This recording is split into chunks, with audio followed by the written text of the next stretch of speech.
All right, what's up, everyone? My name is AJ Reg Crypto. It is Tuesday, September 17th. So excited to get the live stream back going after a successful, amazing, extra few day long weekend in Viva Las Vegas, Nevada. Had a really great time. The Sphere, OMG, the technology at that place, like crazy. If you got to watch the fight on TV, great, because you saw there were 6 videos that kind of played in between the fights, and like I forgot I was on planet Earth. It like the things were falling at you. The show was amazing. I really hope Dana White gets a Grammy or an Emmy or something for that show. It was unlike, and I've been to a bunch of UFC fights, and that was unlike anything I've ever seen. Big props to the UFC, Dana White. I lost $1,000 playing the bet game. Lost the full band there, full little rubber band. I did go heavy on Sugar Sean fight. My mind was in the correct place. I knew the fight was going to go to decision, but I picked the wrong guy. I could have just bet how the fight was going to end without picking a fighter saying the fight was going to end in a decision. I believe that bet was like a plus 200, and I should have just bet decision ending without picking a fighter. I could have done that, and I did not do that. I bet Sugar Sean in decision, and I was correct about decision, but I was wrong about Sugar Sean. So big L for Sean O'Malley. He did say on an interview or on Snapchat or something, he said that he won't be fighting for 9 to 10 to maybe a year, which is just such a bummer. The UFC, man, needs superstars like him, and it is a bummer that he lost the belt. But hey, Merab gave it to him. Merab, wouldn't let him get up. He bullied him. That's what he did. He manhandled him. And hey, that's fighting. It's a sick game for sick people. And I'll leave it there. But obviously, amazing fight. Big shout out to Crypto Face and the Flapping Groper joined me and the VeChain team at the fight. Big ups to Sonny. We went to the UFC Performance Institute earlier that day. Got a tour there. Met a couple fighters. Really cool, amazing place like UFC Apex Performance Institute. Really, really cool. And it is awesome to see VeChain actually deepen their relationship with the UFC. They're already partnered with the UFC, which in my opinion is one of the most underrated, slept on partnerships in all of crypto. People do not realize how many millions of people recognize the VeChain brand, being on the mat, being on the side of the octagon. But now, instead of it saying VeChain, it says V Better DAO, because they are doubling down on their sustainability initiative, and the UFC, has a hand in that as well. So there is a lot to it. I do have a new interview with VeChain founder Sonny Liu. Filmed it on Saturday. Should be coming your way sometime this week. Also have a couple other videos already filmed, already recorded, coming your way. Me, Ben, and Jay Chains sat down and argued what our top 5 picks for the bull run are. Very funny video. That's probably coming today or tomorrow. I also have a decentralized dialogue with Frugal BC from Algorand. Pretty cool video as well. And of course, Jada and I will be doing our portfolio update, and I will be building a new portfolio. That is a $100,000 build I will do on the show probably sometime this week, if not this weekend. Also, really quick, before I get down to the meat and potatoes of the show, I did just yesterday put out an Ondo price prediction. There it is right there. Already performing pretty good. Not bad. Not going to complain. Love to get the price prediction, wheels spinning again. I will have a SUI coming this week for you guys as well.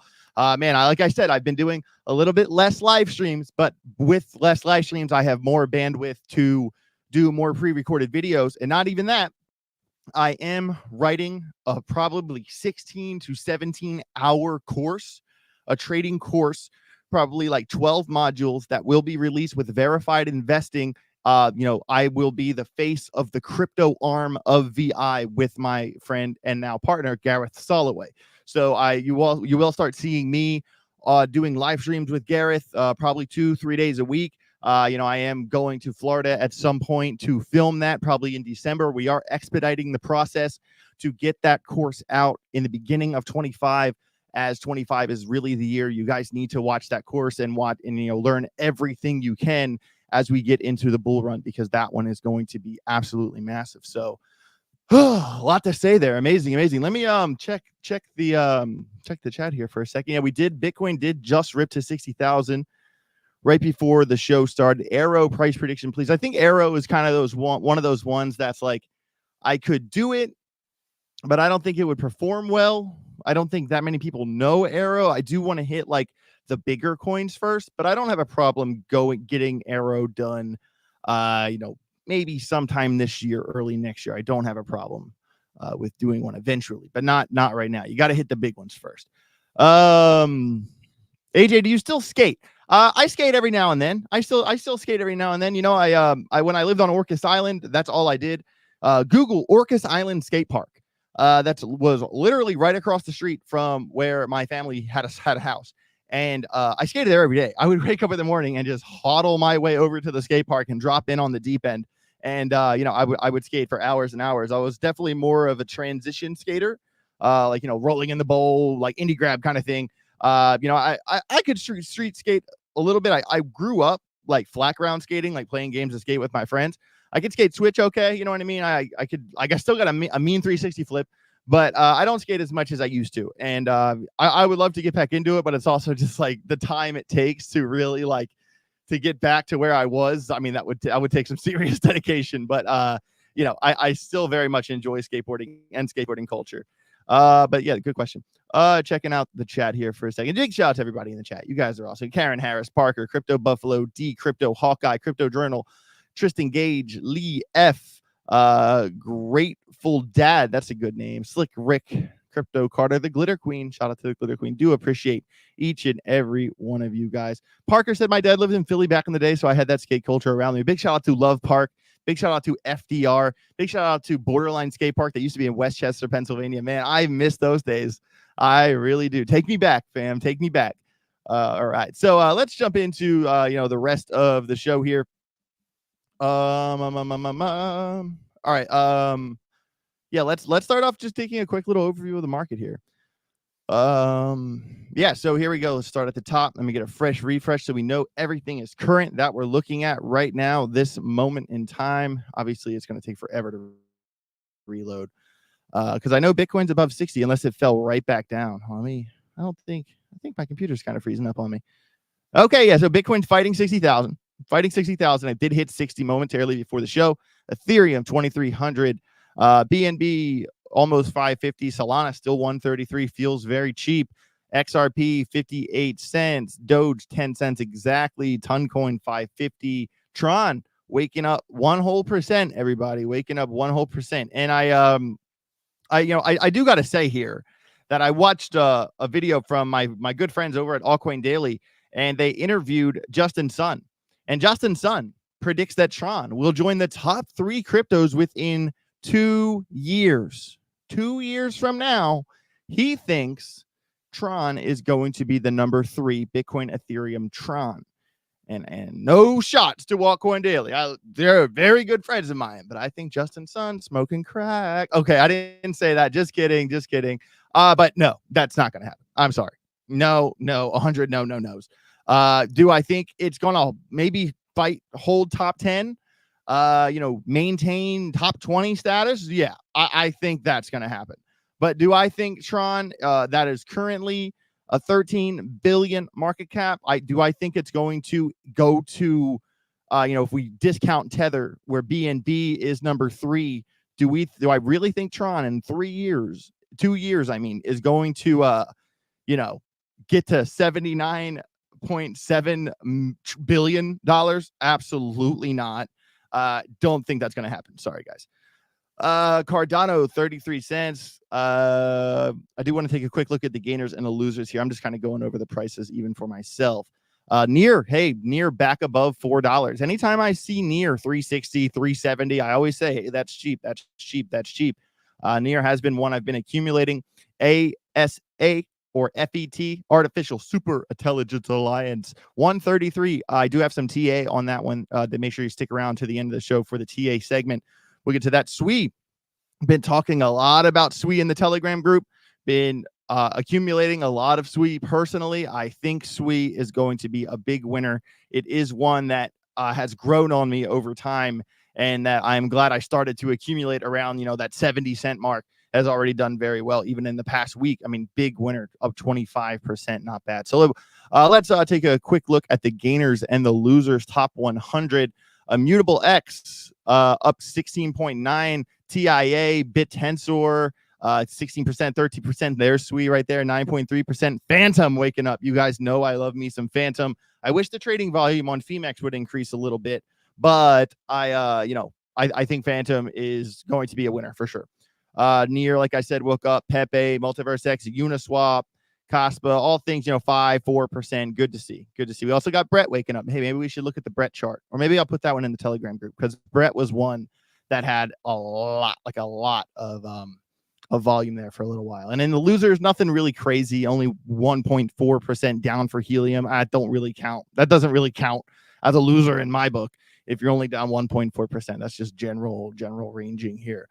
Got a couple, housekeeping things to talk about here really fast, but I did want to take a good look at trading volume on PHEMEX just to see, what is, really popping. Share this tab instead. So obviously, guys, like Bitcoin, Ethereum, Solana, BNB, XRP, these ones here are always heavy volume because these are like, the largest cap coins. But what we target in the trading group are actually the coins that, have 8 to 10 or even 7, like with optimism. Those could be hit for trades. Those are more, you want a lot of volume because you want to be able to easily get in and out of your trades, right? So this is what I mean, like SWI, that one under XRP, 19.48 million in volume. You could hit that big time, a lot of volume there. And look, a Phantom has woken up on PHEMEX. Definitely will post in the Telegram group on Phantom today. Nero ETH, which is Doge's sister, pretty coin far down the list, but it has had a lot of volume on PHEMEX. We've already posted that chart 2 times in the group now. And Doge ADA Popcat has been one we've made a lot of money on as well. So, there are definitely a lot of coins here to make some money on. And guys, if you want to join the trading group, make sure you send me an email, ajalphagroup@gmail.com. Take your trading to the next level. We have been murdering trades in the Telegram group. Didn't get to post as much as I wanted to over the weekend. Anytime I travel and have days like the UFC days, I have to turn my brain off and be present and be social. So there are days where, I don't post every single day, but I post as many days as I can. And to be fair, I feel like if I post 5 days a week, that's more than fair, especially with how many of these trades are rock solid. So big shout out to the Telegram group. I know we've done very well. I will do like another screenshot record of the results here, because I opened up another channel in the group where the traders in the group can post their pictures of their own setups or pictures of their own trading wins. And I didn't look at it for a couple days because I was in Vegas, and I looked at it yesterday or the day before, and it was just like 80%, 100%, 10%, 20%, 50%, like win. I am so excited for the groggers, man. You guys get rich or get wrecked. It looks like they're not getting wrecked. So there's only one other option there. So big shout out to them. And obviously shout out to the Telegram group. Send me an email, ajalphagroup@gmail.com. So I do want to go over a couple, kind of more fun things before I really jump into the news and the TA. Tomorrow is a IFC fight, in influencer fight club between 2 friends of mine, Ashley Decan and the Blonde Broker. They both kicked my ass. They bullied me, and they stole my seed phrase at Rare Evo. And who's going to win? Who's going to win? Let me know. Who do you think is going to win? I think it's going to be a good fight. I think both of these girls got a lot of heart. I think both of them are pretty scrappy. And hey, I cannot pick a side because I'm very good friends with both of them. But I am going to say that I'll get my popcorn out, having a watch party tomorrow here in Georgia. Obviously, big shout out to VeChain, VBetterDAO. We did get a tour of the Octagon after the fight. Absolutely unreal. Really good time. I do have a live VeChain giveaway on my Twitter right now. I will copy and paste this so the groggers can get in on it. Copy paste. It is in the chat as we speak. So all you have to do to enter the giveaway is to retweet the tweet. There will be 3 winners get the new VBetterDAO UFC shirt. 2 winners will get the full merch pack, which is pictured right here. We got, the hat, the keychain, a light up memo pad, a really cool, UFC phone charger, the shirt, the bag, really awesome. Giving, I think 2 full packs away. And I do have a handful more on the side that I'll do for another giveaway, maybe in a couple weeks or something. And then one person will win $200 in VeChain. So we got a giveaway with 6 winners altogether. Definitely good odds there. Get really good traction on that post. So guys, make sure you guys go get involved, like and retweet that tweet, and maybe you will win something from the VeChain giveaway. Also just VeChain did have its own commercial play 2 times at the Sphere. Amazing to see that. It's literally Sunny doing the commercial. Really crazy to be in the Sphere and look up and see, all those people seeing what VeChain is, what VBetterDAO is, what the goal is. Really great job on that commercial to everyone. I am on Sunny a little bit about, hey man, you need a QR code to get everyone in the audience. Scan this code right now, get involved. I think that's one little good thing they could add to make it a little bit better. But other than that, really, really good ad there at the fight. And like I said, I do have a new interview with Sunny coming down the pipe here pretty soon. Like I said, we went to the fight with CryptoFace and Flap and Groper. Really good time. Big shout out to my guy, LordBeluga.algo. He was the winner of the $1,000 giveaway from Mark and I at that we spoke at Rare Evo. We got $1,000 for the should have shopped with Algorand. He'd made that video. He ate a piece of some ice cream off of an axe, and he did deserve that win. He won a $1,000 giveaway. Big shout out to him. And then here's a photo of all of us from the UFC Performance Institute. And there was a push-up contest, and you'll never guess who wins it if you look at everyone in that picture. And yeah, so really good time. Really good time. Amazing, amazing, amazing. Wanted to go through all that stuff there. And like I said, big shout out to Influencer Fight Club going down to Karate Combat tomorrow at the Marina Bay Sands in Singapore. Like I said, a lot of really good fights going on in there. I know I forget the name of this guy with the white shirt, but I did meet him before, and I think he won his last fight too. So it will be interesting to see that. And also Jenna X fighting Young Crypto Snack.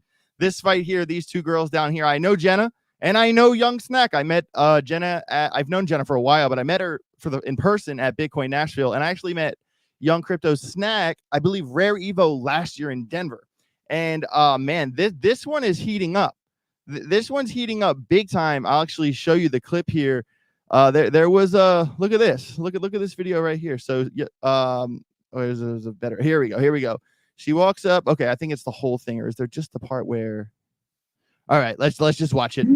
Let's just watch it. Let's just watch the video. It's getting intense.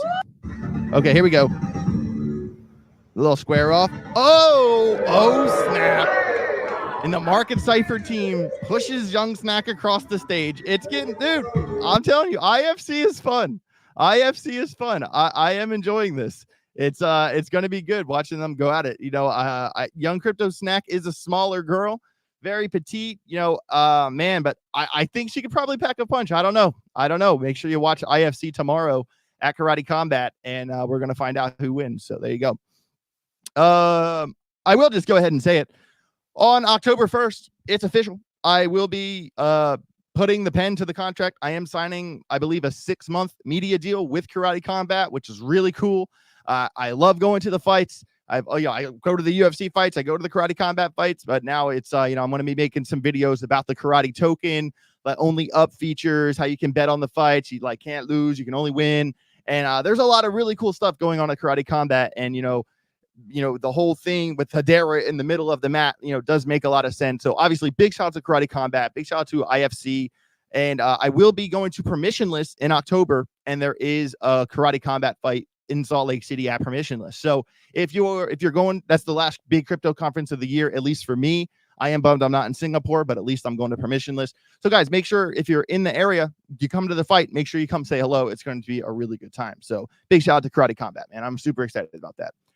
So also really good news out of the Algo camp. It is time to get questing. Algorand Coinbase learning rewards are officially rolling out today. So you know how sometimes on Coinbase, right, you can take a multiple choice quiz, and if you get it wrong, you still win, all that stuff. Now Algorand is doing it.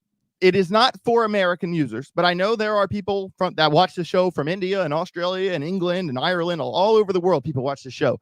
And so if you're not in America, you can, earn some rewards on Coinbase Learning today. And instead of just taking a quiz, they hold your hand and take you on chain to start earning rewards. It's actually really interesting how they're doing this. So big shout out to Algo Foundation. And start your on-chain journey and start earning rewards today. That is super cool. You see, they literally take you through the ecosystem.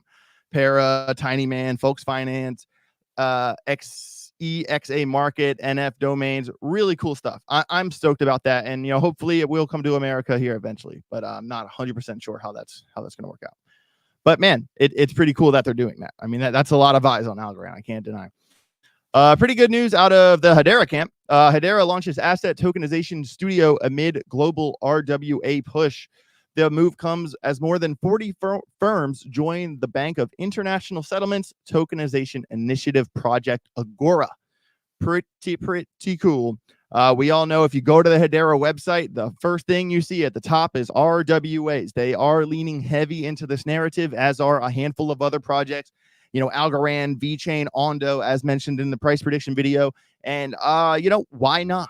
I think, the tokenization of everything is beginning to happen.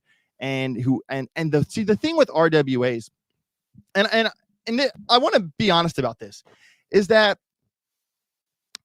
there's not a standard, right? Like they're saying, the RWA is going to be 16 trillion by 2030. And the Boston Consultant Group that made that projection, as I said in videos before, that's a shy projection. That's a conservative projection. But here's the thing. There's not a standard. So if you an RW, okay, if you tokenize a thing, say on one blockchain, could you tokenize it again on this blockchain? Like where is the standard? And that is where the conversation kind of branches, right? But that's the point of the fork in the road.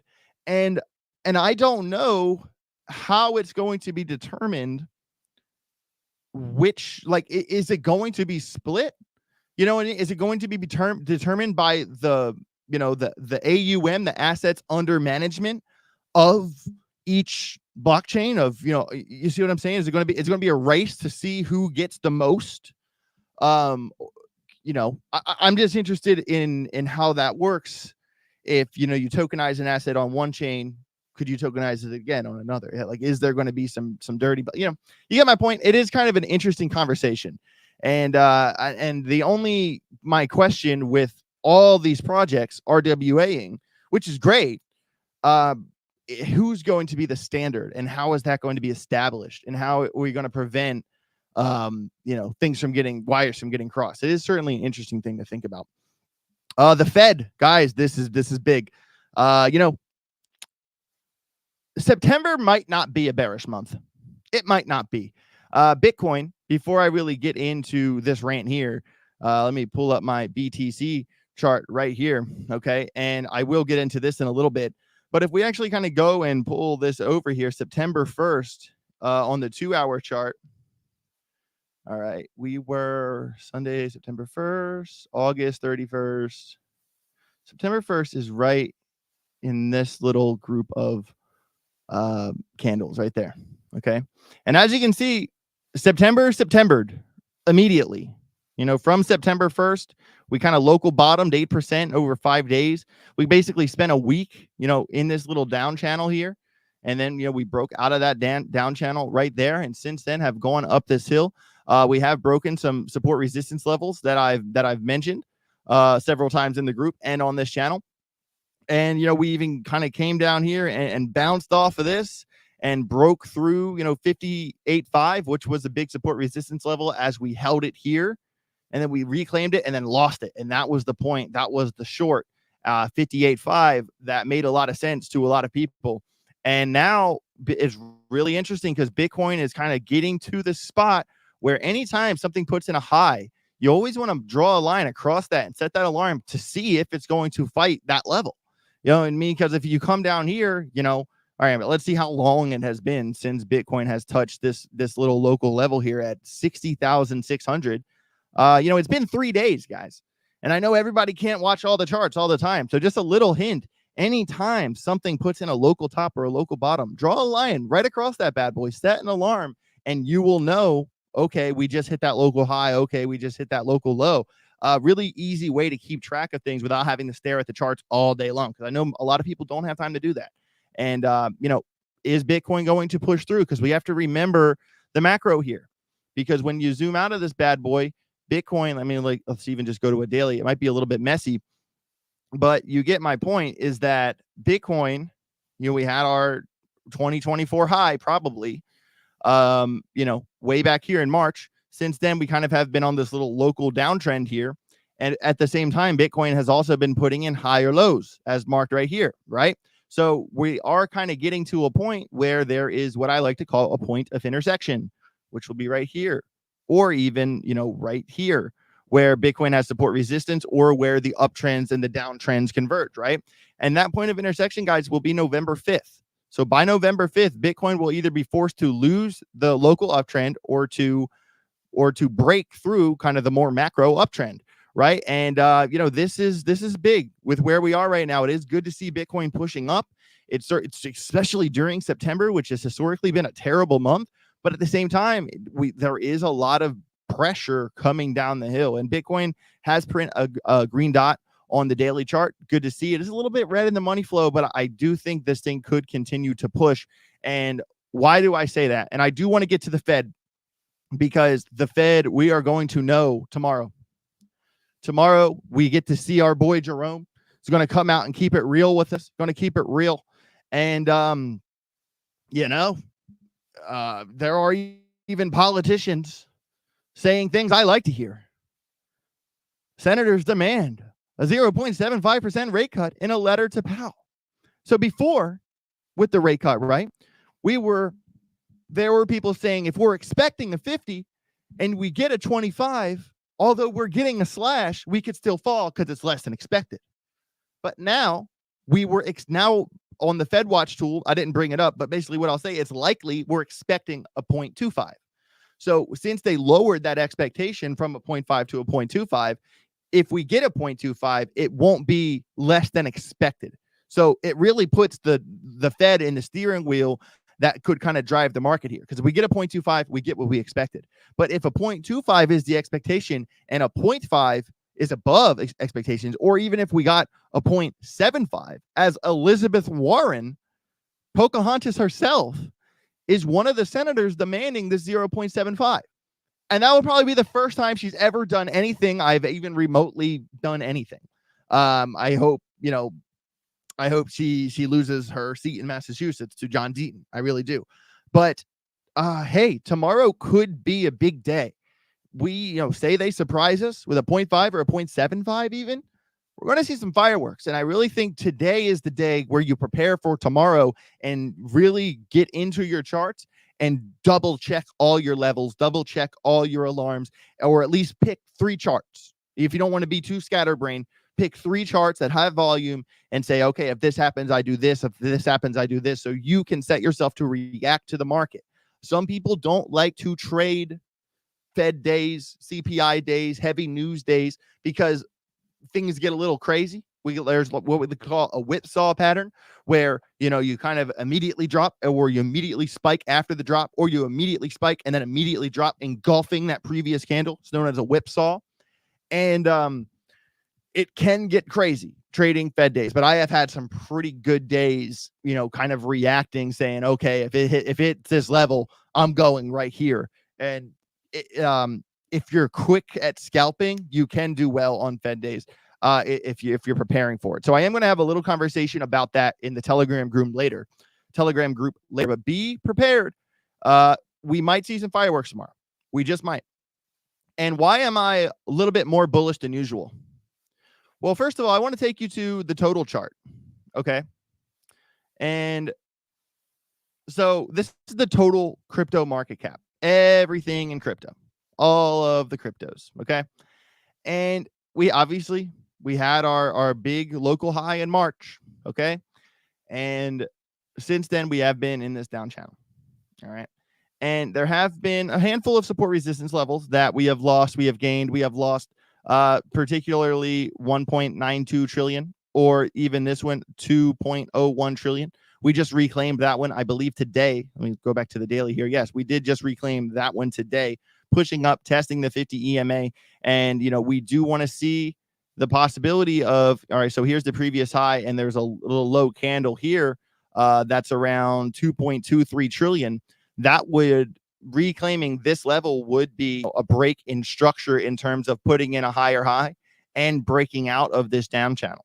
So guys, really, in the grand scheme of things, if you want to really follow crypto, if you really want to know when the breakout is happening, yes, the breakout level on Bitcoin matters, but the breakout level on the total chart, this is the biggest deal.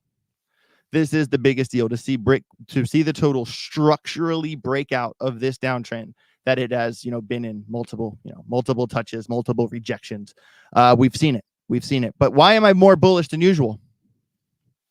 Because on Market Cipher, we just printed a green dot on the weekly total chart. A green dot on the weekly, guys. The weekly. I am freaking out. I might lose it. Yep, I'm losing it. Oh my God, losing it. So let's look at the anatomy here. All right, look at some of these green dots didn't last long. Say this one here. This one, popped up a little bit. This one over here popped up a little bit. 14 days, 30%. This one here, over here, popped up, 30%. Okay. There's been a couple little ones that kind of had little blips and then fell down, but some of them have been bigger than others. This one here, 69%, 105 days. This one right here. And, and sometimes with Market Cipher, I know, hey, let me move where my head is at so you can see the whole thing. Sorry about that. Let me go. Oh, not that. What's the best button for me to press right here? Okay, let's go with that one. All right. So the best part is, a lot of times with Market Cipher, you want to see the green dot with the other dot below it, but that's not always, you don't always need that one. Why? Because look at this one right here. Look at that dirty little green dot. Lee F says, I like when you talk dirty. Okay, me too. Because this green dot, OMG, 166% in 168 days. Not bad. All right. And we've had a couple little blips, but there are green dots that are kind of like on the way down, or kind of like sideways. There's two at the same time. This one over here. Sometimes, you get my point. But the green dots that are in like the middle, like when a momentum wave comes down and then it prints that green dot, that's what you want. That's really what you want to see. All right. And guys, I think the weekly chart looking really pretty right now. And I think, could this equal breakout? I don't have a crystal ball. No one can tell you the future. But this looks really damn good. Green dot on the weekly, I'm not complaining. And even green dot on the daily as well. So let's hope on the daily that the total breaks through the EMAs, comes up here, fights for this previous SR level at 2.16, breaks this previous high, and breaks out of this downtrend. That's what we need to see. We need a break of structure to have a real bullish conversation. So awesome. So I do got a handful of more stories. Going to jump in the charts here for a little while. I could go a little bit longer than usual, considering that Ben is not live streaming. He's in Singapore, so I can go longer, which is great. There are over 165 people watching this show right now. Thank you all so much for being here. I really appreciate it. Do me a big favor. Smash the like button. Subscribe to the channel if you haven't already. It's a very simple click of a button for you, but it makes a really big difference for me. So if you could take a second, smash the likes, I would really, really appreciate it. So I got a handful of more things I want to get into here. So we talked about Jerome. We talked about the Fed. We'll know tomorrow. All right. The meetings, one of the meetings is a 2-day thing. One of the meetings happening now, and then we'll know tomorrow. Okay. That's what's going on there. And like I said, we do have some senators, including Elizabeth Warren, saying, hey, we don't want a 0.5. We don't want a 0.25. We want a 0.75. 0.75. All right. And also there's the only thing going down in government world and crypto are having some conversations. All right. The former SEC officials to testify on agency's crypto regulation at a congressional hearing. Okay. All right. Hearing titled Dazed and Confused, like the Led Zeppelin song. The hearing is literally titled Dazed and Confused, breaking down the SEC's politicized approach to digital assets. And that is scheduled for September 18th, tomorrow at 10 a.m. Eastern time. They will be having that hearing as we are going live. All right. And the House Financial Services Committee, led by GOP members, is organizing the session to review the SEC's regulatory practices, especially under the current leadership of Chair Gary motherfucking Gensler. Key witnesses include Dan Gallagher, Chief Legal Officer at Robinhood, a former SEC Commissioner Michael Liftick,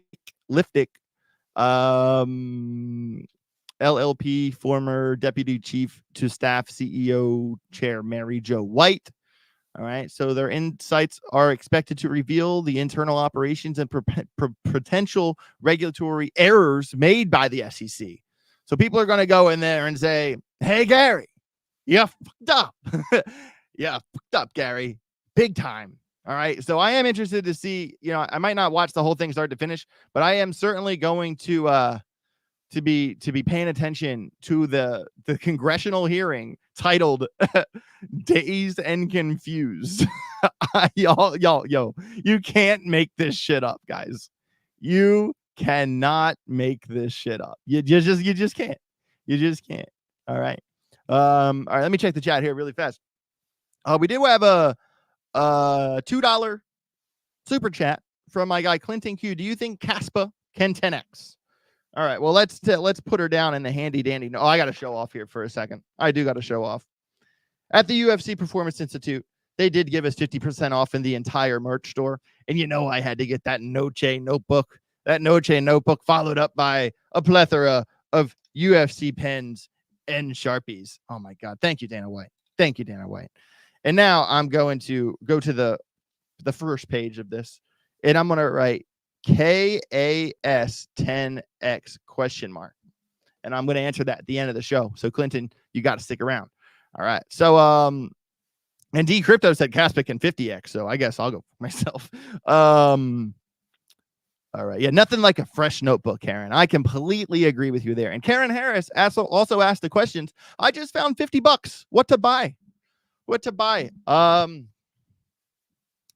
Sui. Sui. I think Sui would be nice. Blockchain. AJ, do you prefer a pen and paper over a digital pad or tablet? So if I'm like note taking, jotting ideas, I will physically write. But if I'm like writing a script or a video or my crypto course or a book or something, I will be typing. I'm a much better typer. I'm a pretty fast typer, to be fair. And I am generally, my handwriting is trash.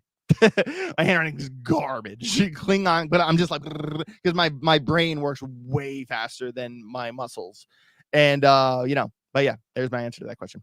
So yeah, definitely shout out to the SEC's meeting tomorrow. That will be interesting. Got to run through a handful of stories here, and then we'll get to technical analysis. Justin Sun, like I said earlier in the show, will Tron top 3 within 2 years? No, he's not. All right. So Trump did a Twitter space, right? And they're talking about this WLFI token, and it tanks 96%. But there's like a lot of like kind of BS going around about this, because Trump did not say, like right here in the keynotes, Trump officially unveils his DeFi crypto project, World Liberty Financial, but provided few details about the platform doing a 2-hour live stream. Well, actually, Trump didn't say anything about it. He didn't say anything, and other people were talking about it.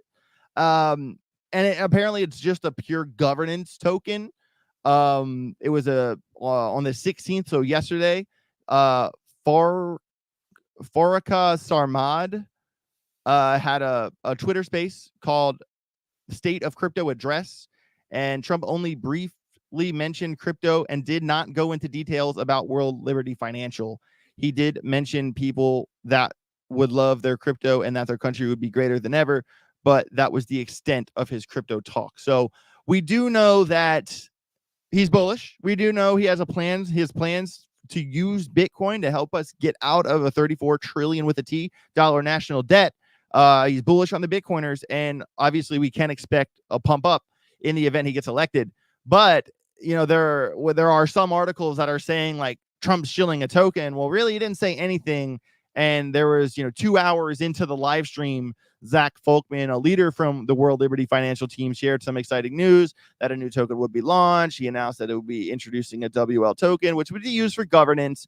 This means token holders will have a say, and we all know what governance is. Okay, so not really sure if like it's Trump's shill coin, kind of like this article is saying. But governance token for World Liberty Financial, don't really know much about it. I didn't listen to the space, but I think some people are kind of getting this wrong. They even said, although we don't consider WLFI to be a security in light of the regulatory uncertainty surrounding tokens and token sales in general in the U.S., we've decided that it's prudent to limit the token sales to certain persons who wouldn't be eligible to participate in transactions that are exempt from registration under the U.S. federal securities law. So, yeah, I don't know. Maybe he's just slapping Gary Gensler in the face. Maybe it's like an indirect middle finger to Gary. I don't know. I'm going to have to learn more about it. Speaking of Gary, as this meeting, right? This, as I mentioned earlier, this article that the SEC is having a congressional hearing tomorrow at 10 a.m. called Dazed and Confused. I wonder if they're going to talk about this. The U.S. SEC finds the Fly Fish Club. The Fly Fish Club. They find the Fly Fish $750,000 over unregistered NFT sales. Oh my goodness. The U.S. Securities and Exchange Commission has continued to ramp up its scrutiny of non-fungible token NFTs, as evidenced by the issuance of a cease and desist letter to Fly Fish Club LLC. The New York-based entity raised about $14.8 million, approximately 1,600 NFT sales between August and May of 2021. I can't believe this is happening. You know why? First of all, raise your hand personally while you're watching this show if you've ever heard of the Fly Fish Club. Ever. Okay? Because this is what it looks like. The Fly Fish Club. The fly fish. And basically, you become a member, and the floor is about over an Ethereum. And I've never heard of this, not even one time. And now there's some sushi. Look, you can get some sushi. Not bad. Get some yellowtail, some spicy tuna. All right. And of all the NFTs you could give a cease and desist to, this is your pick. This is your pick. Not the Bored Ape Yacht Club, not the Can Pie Pandas, not the Sappy Seals, but the Fly Fish Club. Get the fuck out of here, Gary. Take a lap, bro. Like, what? I don't know. And this is like, this is getting me dazed and confused. Like, I can't. I just can't. And like, are they trying to set a standard? Because if you could like properly attack one NFT that did this one thing, does that give you precedent to go after all the other NFTs? Like, where do we draw the line? And the fact that Trump has now had 2 collections of NFTs, I feel like the NFT world is not going to have any problems in a Trump White House. Just saying. I'm going to skip that article. I do like, I don't even really care about this article, but I do like when they call the NVIDIA of crypto shows a fantastic signal as whales make a bullish move. The NVIDIA of crypto is Render, RNDR. That's the one. And I love that they're calling it that. And I hope that it performs like NVIDIA. All right. And basically what they're saying is the altcoins that have moved from exchange whale wallets to cold whale wallets. Basically, so they had big buyers, big whales, taking Render off of the exchange into cold storage, basically saying these are secure. We're going to sit around for a while. And that is a good metric. That is good to keep an eye on. And to be fair, other coins on that list, Render, Injective, and Matic as well. Matic actually, continuing to move off as the network continues to transition. So, and will too cold, gradually moving ever since. So INJ, the transition to cold wallets have been moving gradually since 21. Matic coins have been moving off because of the transition, and Render has been moving on. So that is good to see. At least if you're a Render holder, it's certainly a bullish signal in my mind. And maybe I'll take a quick look at the Render chart here in a bit. All right, Jeremy Allaire, Circle's native USDC to launch on the SWI ecosystem. Guys, it just keeps getting better for SWI. SWI is just, I like it. It's lightning fast. It's super fast. Everyone kind of lost their shit over the XRP Grayscale Trust. And actually, SWI got its Grayscale Trust before that. It was good to see. It was good to SWI. Okay, I'm done. But yeah, Circle announced the launch of its native USDC on the SWI network. Users with native USDC can send funds directly from major centralized exchanges like Binance. Circle says the ease of USDC will attract more projects and liquidity to the SWI network. This is another big announcement that may soon bring a huge retail brand to SWI. This is great. That's basically the story. It's good to see. It's good to SWI. Okay, I said that once. I'm using it twice, but I like it. Charles Hodgkinson moving into Cardano here. AJ does got dad jokes. Shout out to Gregory Ward. I got some solid dad jokes. I haven't looked into the chat here in a minute. Bitcoin went to 61 already. Yes, it did. 61 too. Damn. Yeah, I hate missing trades during the stream. I hate it. Hoskinson says Leos upgrade will make Cardano faster than Solana. That's a statement. As a timeline for a $15 ADA is revealed. Whoa. Cardano Hoskins says the Cardano blockchain has potential to surpass Solana in terms of speed if a key network upgrade is implemented. He expresses conviction in the benefits of the Leos upgrade, improving speeds. This upgrade will be the second major one since implementing the Chang hard fork in September. He compared Cardano Rust node with Leos. The former is used to build wallet applications and boost interactions with Cardano, while the Cardano Rust node served users. The Leos upgrade would offer more by increasing transaction throughput.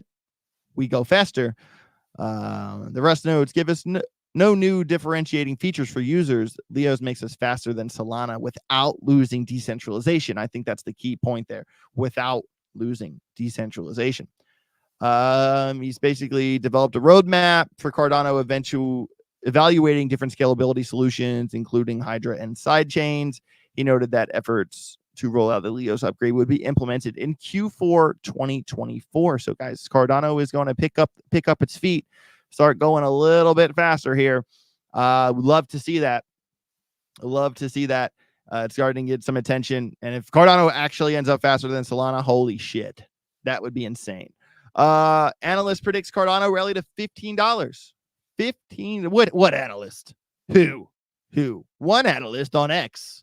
It doesn't even say his name. So basically he's saying like rounded bottom breakout. So basically saying, okay, if we have a rounded bottom breakout here, let's look at this. Tech does nothing, fake bounce. Exactly what I'm saying. It's over. Another ghost chain fake bounce. Up 18,000% from low, speechless. It fall, fake bounce. That's what I'm saying. It's over. Okay, so basically what he's saying is that if it does the same thing this time that it did last time from this point in time, we have $15. And that's kind of hard to say.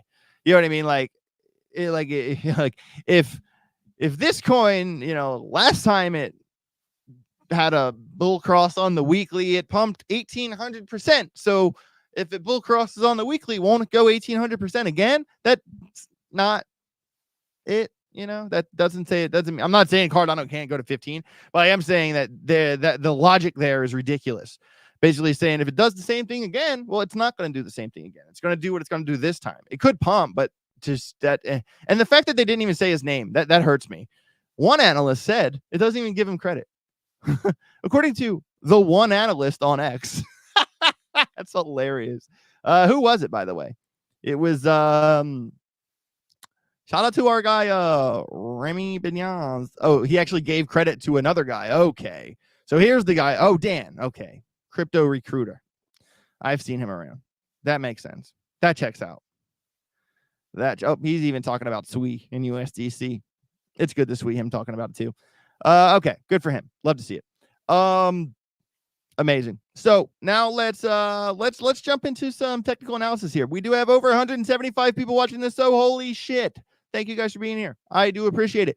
Make sure you smash the like button, subscribe to the channel, all the good things like that. I do need to check the chat because I have not been looking at it in a minute here. Decrypto, AJ, what would you buy right now with some newly acquired change? Are we talking like a quarter here? Did you find a penny on the floor? Well, I am going to build a new portfolio this week with $100,000.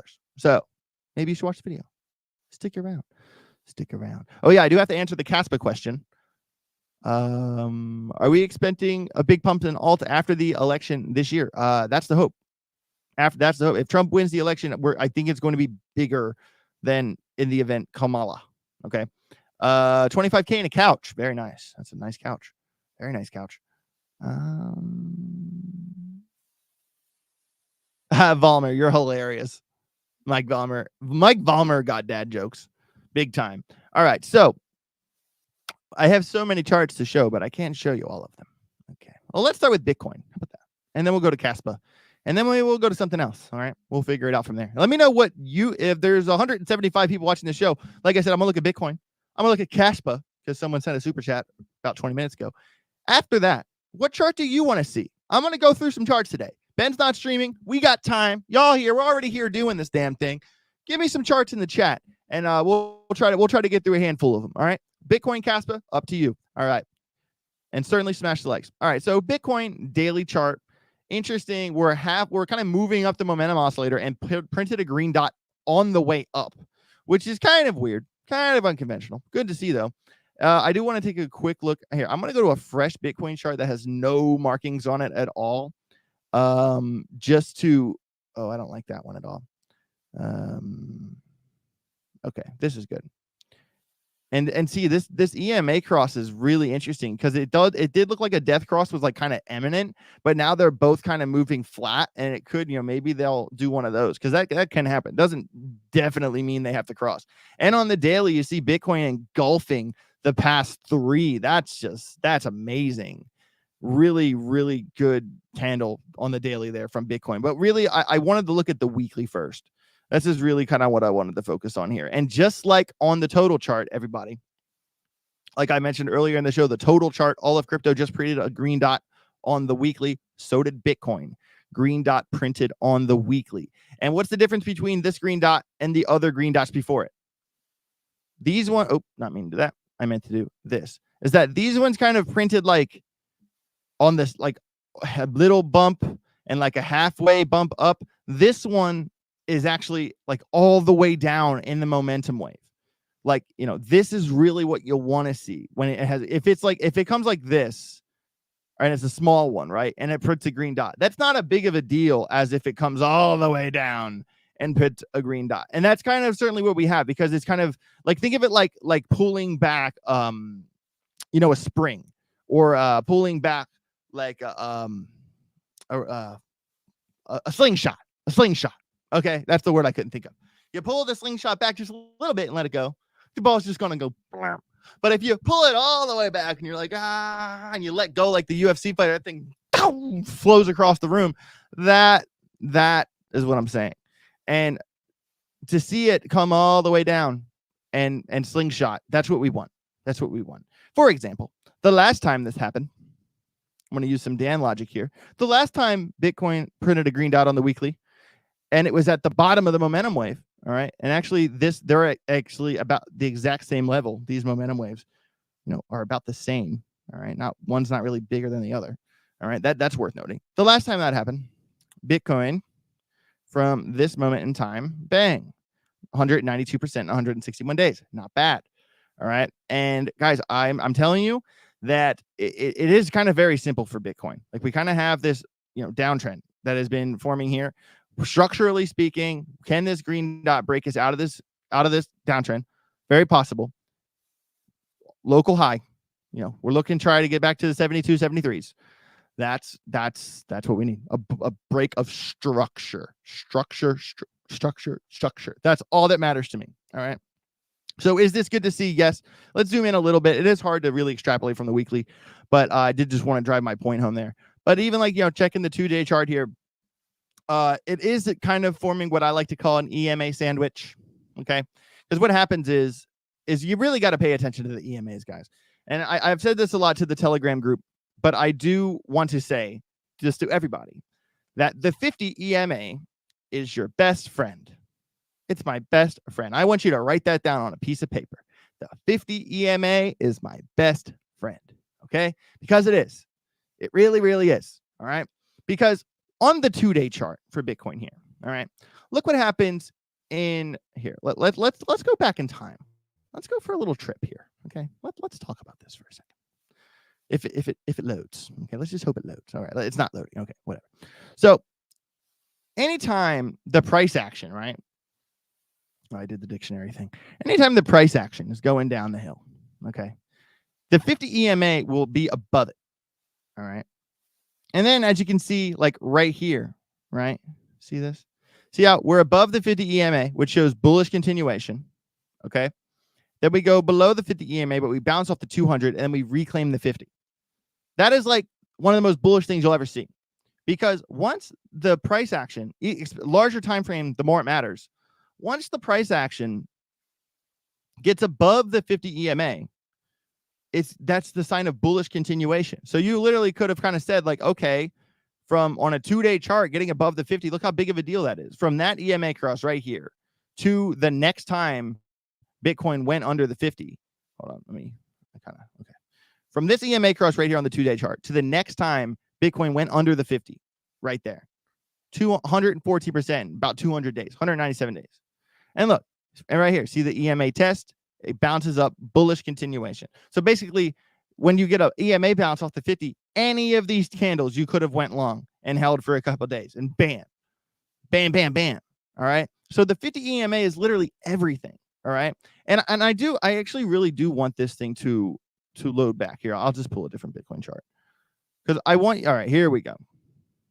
Because you guys need to see that the point I'm driving home here is that in the events where, the price action goes under the 50, kind of what we're curving, right? And the price goes under the 50. And now the price is in between the 50 and the 200. That's what I like to call an EMA sandwich. All right. Because the price is sandwiched between the 50 and the 200. All right. And in this example, look at what happened.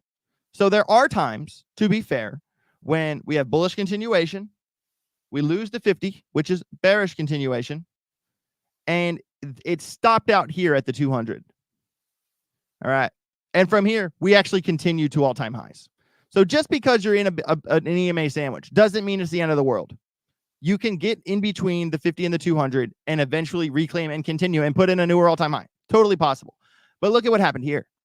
Here, we came down, lost the 200, which was kind of the giveaway, and then we reclaimed and lost everything again. Big old-fashioned bull trap right there. Big old-fashioned bull trap. So you always want to pay attention to, are we bearish continuation? Are we bullish continuation? All right. And this is actually a pivotal spot, at least on the 2-day, for a couple of reasons. First of all, I do not like the money flow. This money flow, not good. All right. And it doesn't, it already has spent some time in the red. It could be a short period of red followed by more green. Very possible. And, bounce off the 200, bounce off the 200. This is the market telling you, okay, losing the 200 would be a very significant thing to happen because we haven't closed below the 200. And in fact, on the 2-day right now, we are actually just now in the past couple hours, we are back above the 50. So this thing gets above, closes above, stays above the 50, we can have another conversation of bullish continuation. But it needs to get above, it's above it, but it needs to close above it. And then it needs to stay above it.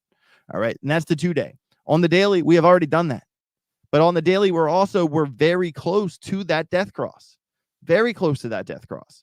All right. And it hasn't happened yet. It hasn't happened yet. And Bitcoin can fight its way out of this. This does not have to cross if Bitcoin keeps running like this. But I mean, this is where, y'all really got to put on your thinking cap and really start to pay attention to, all right, what have we done before? What levels do we have to reclaim? Where do we have to close? Like this level back here. Okay. From Bitcoin's first run up in March, came down, closed, reversed. Okay. This level is extremely important. Extremely important. And let me make this line a little bit thinner. A little thick line there. A little too thick. Okay. This is 61.8. Let's just call it 61.8 exactly. Bitcoin is still below this. And you can actually kind of use, it's kind of interesting how every time Bitcoin goes below 61.8 that it kind of forms this, like, you know, kind of going down like that. And that has kind of been the difference, right? Every time Bitcoin gets above that level, we kind of, we've been waking up. We've actually been waking up less and less and less every time, which kind of gives us the, you know, this kind of notion of this downtrend right here as well. All right. So this is kind of the overall channel that we're in. And like I said, structurally, we have to break the channel. It is really good to see it get above the 50, but it has to close above the 50. And guys, there are, you know, people pointing out, hey, look, you know, maybe head and shoulders idea. All right. You know, very, very possible. Very possible. It's kind of a weird looking head and shoulders. And this is one of the events where, you know, the neckline here, let's just, I mean, I would put the neckline here, to be honest, because this is where it, because a lot of times with head and shoulders, they'll kind of come down and it'll kind of be more even, where this one, it's like, this one's like this. Oh, yeah, let me go. So we have shoulder, it's like that. And it is kind of weird to draw a line in the sand on that one, but I would say the neckline's there. That would be me. That would be my pick. And top to bottom, including the wick, you know, blah, blah, blah. We have talked about this before on the channel. About 80,000 in the event that plays out. Not impossible. Not impossible. And in my opinion, that neckline is 65,000. All right. And that's where we're at. So keep a close eye on, you know, how Bitcoin's going to play with this level. And I know damn well if you go into volume profile stuff, I mean, the point of control is, well, not when I came back, but, you know, local point of control is above, you know, if you kind of go from, you know, February to now, we're talking 64,000 is where the most amount of volume is, which is about a 5% move up the hill. And out of curiosity, out of just complete curiosity, I gotta know. Bitcoin liquidation heat map. Oh, come on. Work with me now. Why is this not? Okay. So, I mean, really, guys, it is, there's a lot of heat up the hill here. It's looking pretty good. I mean, we're, like I said, there was a lot of, when we were like in the 40s, it was hard to ignore this big yellow line down here around 35. And I really did not think that was going to happen. I mean, Bitcoin, it lower load, but it wasn't like the end of the world lower low. And there is a lot of volume up here, 70,000, 72.5. I would not be surprised to see Bitcoin reclaim that. And the thing about Bitcoin reclaiming that is that, say that is where, you know, the heat map goes to, that's over here. That's a break of structure. If we have that break of structure, we can actually have a conversation. All right. So that's where I'm at with Bitcoin. I do want to look at the 2 hour just momentarily. Yeah. So this thing popped. It still has a little bit more to go in the momentum wave too. Because look at this. Like, see, Bitcoin had this really big candle up, but when you look at the momentum wave, it really has just, you know, look at this thing. It still has more room to go, in my opinion. IMO, more room to go. All right. Let me go degen time frame here. Oh, we cleared that last high. That's really good, structurally speaking. And I would also say if Bitcoin, you know, turns around, that the loss of that high at 60,575, you could use that as a short scalp level as well. Interesting. All right, let's look at Caspa. And I mean, let me check the chat here for a second. Y'all rock. Make sure you smash the likes. You guys are amazing. Decrypto, AJ, can you write me a theme song for my show? You can if you want to, but I'm only going to play it if it's good. To be honest, the beats that I play during my show, they are beats from my friend Luke Emiliano, who is an amazing producer. He lives in LA. He's currently producing behind the board for the new Bruno Mars album. Kind of a slight flex there. Really good friend of mine, and he does the beats for mine. And actually, the beats that I get are his overflow stuff when he makes a beat for an artist, and they're like, meh. He's like, okay, I'll give it to AJ. And those beats are fire. Those guys are picky as hell. Yeah, I have this whole like board of them that I could pick from, but I really like the two that I have, and I'm gonna get more. But until then, it's just I've been waiting to do that all show. All right, so let me check who wanted to see some TA here, huh? All right, someone wanted Dot. I'm not doing Dot, bro. Sorry. Jasmine, that I could get behind. Algo, I could get behind that. Maybe XRP. Okay, I could work with that. Okay, so Cass, XRP, Algo, and Jupe, JUP. Oh, Jasmine and Jupe. Jasmine, Jupe. Okay, sweet. We got 5. I'll save Algo for the very end. All right. How's Fet looking? And Sui, someone said. Okay, we'll run through those and then I'm done. Fet, Sui. Okay, let's start with Caspa. Oh, guys, Fet Head and Shoulders. I've been talking about that for 2 weeks. 2 weeks I've been talking about Fet Head and Shoulders. Here, let me pull up a brand new tab. Actually, I can use the one I'm on. All right. I know you guys can't see it yet. One sec. Over 170 people watching this show. Good morning. We are about to really break into our technical analysis segment. We already talked about Bitcoin for a little while, looking at the heat map, which is really pointing up to 70,000, which would consequently be a break of structure for Bitcoin. The green dot on the weekly for Bitcoin and the total crypto chart. Given FOMC is tomorrow, I think this pump that's happening is in anticipation of a bullish Fed. That is what's happening. I think now is not a bad time to play along. All right, let's look at the Caspa daily chart. So first of all, I do want to say that what I have pulled here is the Fibonacci. And this was pulled on, you guys can see all the AJ mark graffiti marks here. We've been here before. And we actually perfectly called the breakout of this little wedge right there, which was a 67% move in 19 days. Not bad, pat on the back.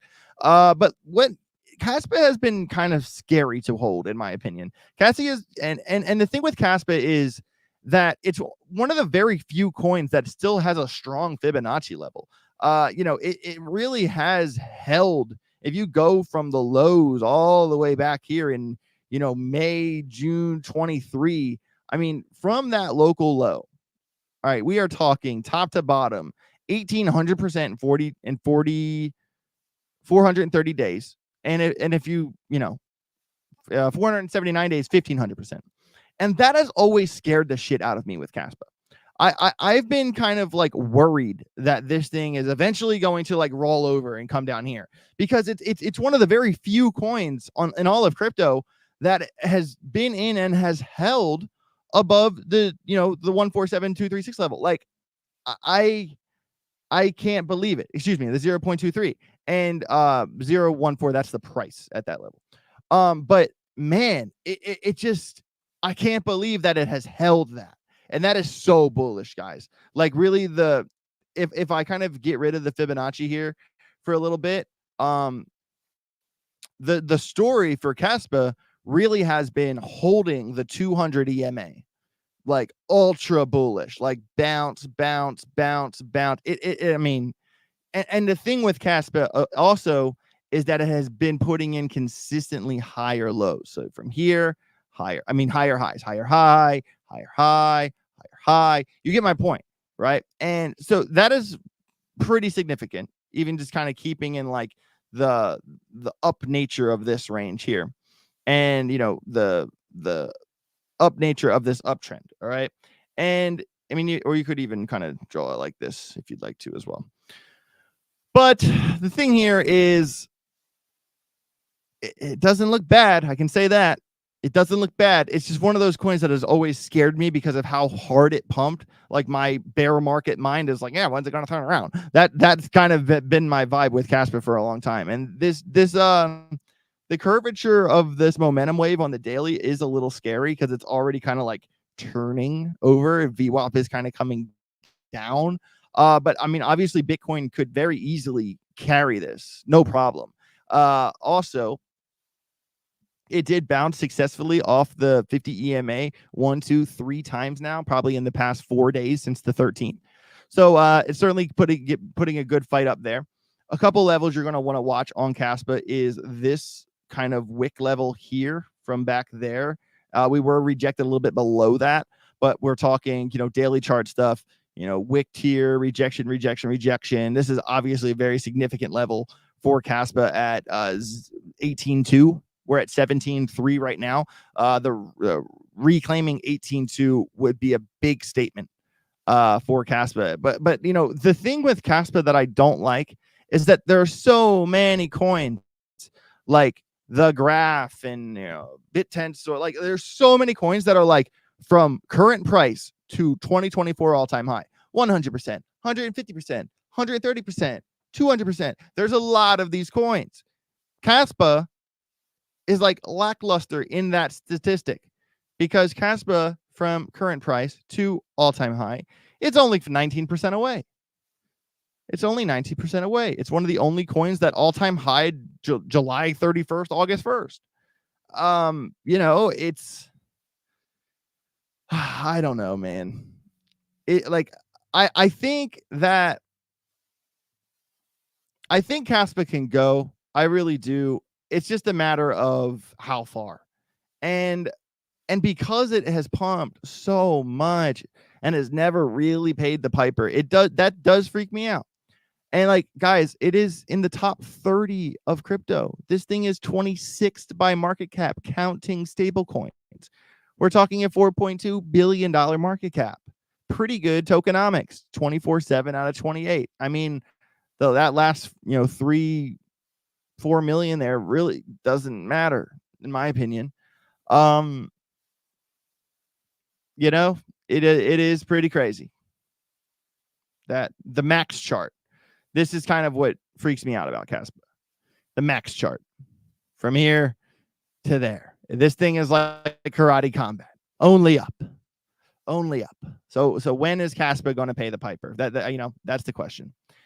Structurally, like I said, it has been in a pretty rock solid uptrend this whole time. Higher highs, higher lows. It's 20% away from its all-time high. Breaking the level at 18.2 here would be a really good sign of strength. You could use that as a long level. On the flip side of that coin, if we kind of consider these kind of uptrending here, all right, so if we kind of eliminate the outliers here and here and really kind of focus on these other, let me get rid of these really fast. Eliminate the outliers and kind of focus on these touches starting from here. And then look, touch. And even this most recent bounce touched off that level as well. I would use that level instead of a conditional range. You could conditional range it obviously, right? Let me pull it back a little bit. Right in here, or even right there. You could use that level if you wanted to.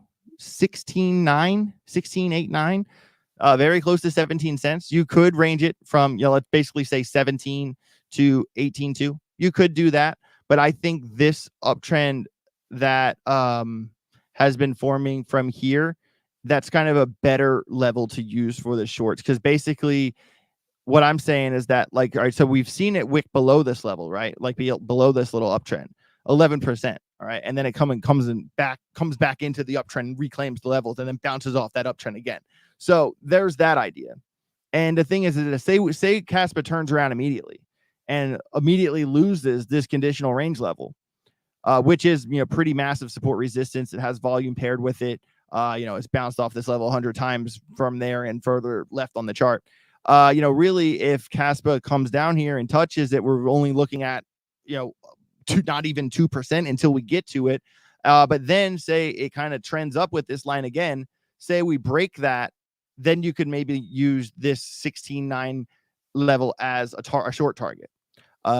So that's certainly what I would do with Caspa. I would be aware of 16.8, 16.9 support resistance and 18.2 support resistance. But I think this little baby local docal uptrend here, starting from this touch here on June 18th, then touching to August 8th, August 19th, really June 8th, August 19th. Those are the two touches that make that trend. And you'll know if you've drawn it right, if you draw it correctly, it will line up to this most recent bounce right here that occurred on September 16th. So that's what I got for Caspa. I wouldn't trade it this moment in time. There's nothing really that yells at me right now. Yeah, this is certainly a touch and go for me. Certainly a touch and go. I don't know. I mean, it's only 3% away from local high. I mean, that high, not all-time high, but it has been kind of scalloping over a little bit. Yeah, I'm not trading this coin this moment in time, not at all.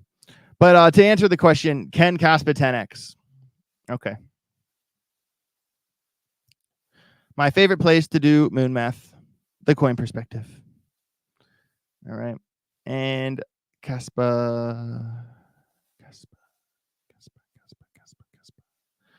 All right. For it to 5x, 21.8 billion would be worth 87 cents, an upside of 400%. 10x would be $100.74. Would be $43 billion market cap. Right now, it's for 4.3 billion. It would need to get to 43. And the problem with it is that there's really not that much price action to go off of. But the good thing about Caspa is how sharp, if we go to a clean Caspa chart here, I will show you this. So that would be the goal for 43 billion. And the thing about Caspa is how sharp the angle is of its overall move, right? And here, let me find a clean Caspa chart with nothing on it. All right. So if we kind of go from, let's just fan this bad boy real quick. Trend angle, go to that line, 45 degrees. Fan.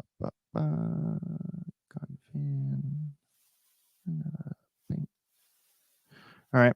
So what the good thing about Caspa is that it's playing along with Gone Theory, because very well, actually, very well. We do with the immediate few candles don't always have to make sense, but Gone Theory, you can see it makes sense once the chart kind of develops from where you draw. You want to get the lowest low possible. And look right here, bounce, kind of come into the 2-1 rejection, comes back to the 1-1, bounces, comes to the 1-1. So literally bouncing into the 1-1 right now. And guys, in Gone Theory, the 1-1 level, aka a 45-degree angle, is the most important level in Gone Theory. All right. And we can obviously look at these candles and say, okay, for the most part, Caspa has respected the 1-1 trend line and has stayed in between the 1-1 and the 2-1. We can agree on that. All right. And it is fighting that level right now. All right. And whenever Caspa finally comes down from it will eventually come down through here whenever it turns around. Not saying that's going to happen now. It could happen in 2026 for all I know. But so we can make that determination, right? So if we kind of come here to, October 25 to, why is this freezing on me? Oh, okay. To, December 25. All right. And then this is where it gets interesting, because it could, if it depends on where it is on the 1-1 or the 2-1, October 25 and December 25. All right. We are kind of looking at if we're talking, October to December of 25, respecting, let me get my head out of the way here. Not there. Oh, not. Oh, no. Find the right button, AJ. Find it. Okay. I can live with that.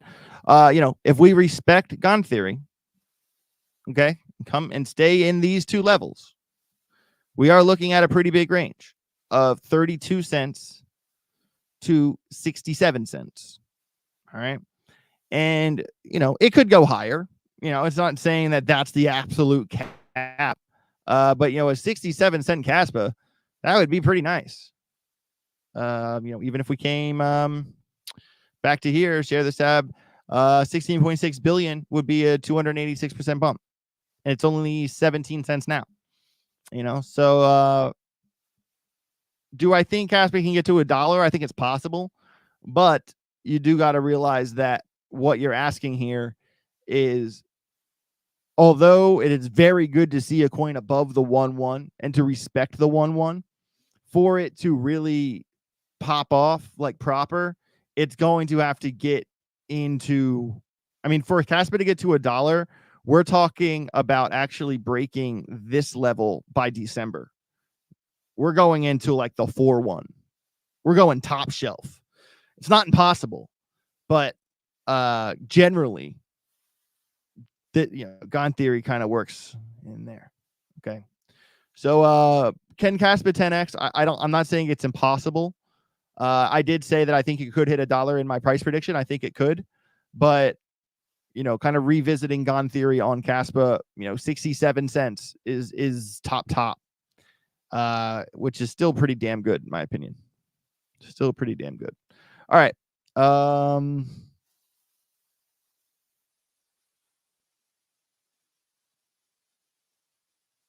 Decrypto, bro, you're hilarious. Yeah, but when someone makes like 10 beats a day, you know what I mean? Like, come on.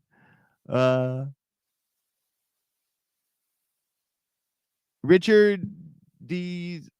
Sylvia, AJ, if you had $1,000 put in 3 projects to hope for a 4x, all I want's a 4x in the next 18 months. Where'd you put them? If you're only looking for a 4x, you could really pick safer projects. You don't have to like really go down the rabbit hole of sketchy market cap maybe projects.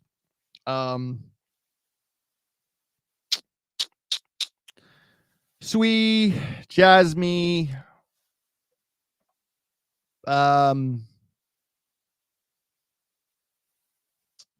It could be any project. If you're only looking for a 4x, like I'm definitely going to say Sweet Jasmine. I could probably say BitTensor, Near, or FET, Algo, HBAR, VChain. I think they'll all 4x. But I would say, Sweet Jasmine are the first 2 that I could definitely that's what I would start with, those 2. How about that? I'll give you 2. But all the you guys know my portfolios. We got some HBAR, we got some Graph, we got some VChain, we got some Algorand, we got some Jasmine. I've been mixing more coins in as I've been going, but like those and the thing with my bags is that like I only need a 5x. I don't even need a 5x to be honest with you, but like that's my goal. I don't need to 10, 20x to, you know what I mean? And I think the more desperate your portfolio gets, the less likely you are to actually get there. I think a lot of people blow a lot of smoke, and I think that does hold me back as a crypto influencer, but I also won't lie to you guys. So at least you'll know when you listen to me, you're getting, the true, how I actually feel. I'm not just telling you what you want to hear. There is no chart like the Caspa chart. That's fair. That Decrypto, that's a fair statement. Because what chart in all of crypto has respected the 1-1 this whole time? Like, dude, like this thing is driving me crazy. This does not happen. Like, not to mention, like I showed you earlier, it's Fibonacci level. It's literally at the top of its Fib level. It's unlike any other chart in crypto. I can agree with you there. All